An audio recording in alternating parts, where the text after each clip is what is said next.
Vai no testosterona būstriem vispār būtu jēga? Kas to prasa? Aigars? Aigars, vai no testosterona būstriem jēga? Īsa atbilde ir noteikti, ka nē.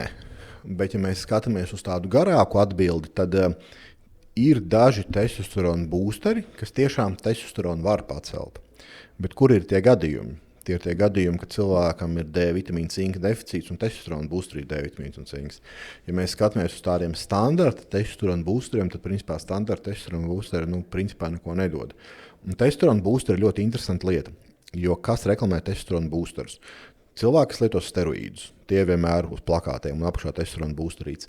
Un ir skaidrs, ka šis cilvēks nelieto testosterona būsteri. Viņš lieto testosteronu.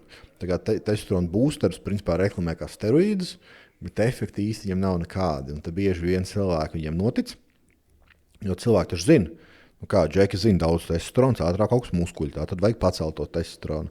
Un tad uzturbagātinātā industrijā ir tāda, nedaudz maldinoša reklāma, ka ir mums testosterona būsteri, kas testosteronu paceļ, bet īstenībā neko viņi mums nepaceļ. Bet tad vai vispār viņi ir nepieciešami? Noteikti, ka nē. Es teiktu, ka testosterona būsteri es liktu noteikti top 3 bezjēdzīgāku uzturbagātinātāju kategorijā. Tad tas vairāk kā mīts? Tas noteikti ir mīts. Tas ir viens no lielākajiem mītiem uzturbagātinātājus, ka testosterona būsteri tiešām kaut ko būsto. Nekāda testosterona viņi to neuzbūstos, un bieži vien viņi ir nenormāli pārcenot. Es redzēju 80, 90, 100 eiro mēnesī testosterona būsterus. Tā kā, ja mēs skatāmies uz uzturbagātinātājiem, kurus nepirkt, es tur liktu testosterona būsterus tajā top 3 bezjēdzīgākie uzturbagātinātāji. Kuras vielas vispār ir pierādītas, ka var ietekmēt testosteronu? Piemēram, D vitamīns, cinks, ašvaganda. Jā, D vitamīns un cinks, tas būs galvenās. No D vitamīna principā izveidojas testosterons, un D vitamīna izveidojas DHEA, tāds hormoniņš, no tā izveidojas testosterons.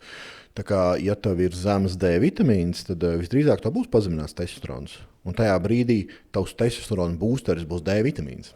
Tā kā, principā, ja mēs uztaisītu tādu produktu, kur iekšā ir D vitamīns un cinks, un uzlikt viņam nosaukumu testosterona būsteris, tas būtu efektīvs testosterona būsteris, jo D vitamīns un cinks tiešām pacels testosteronu.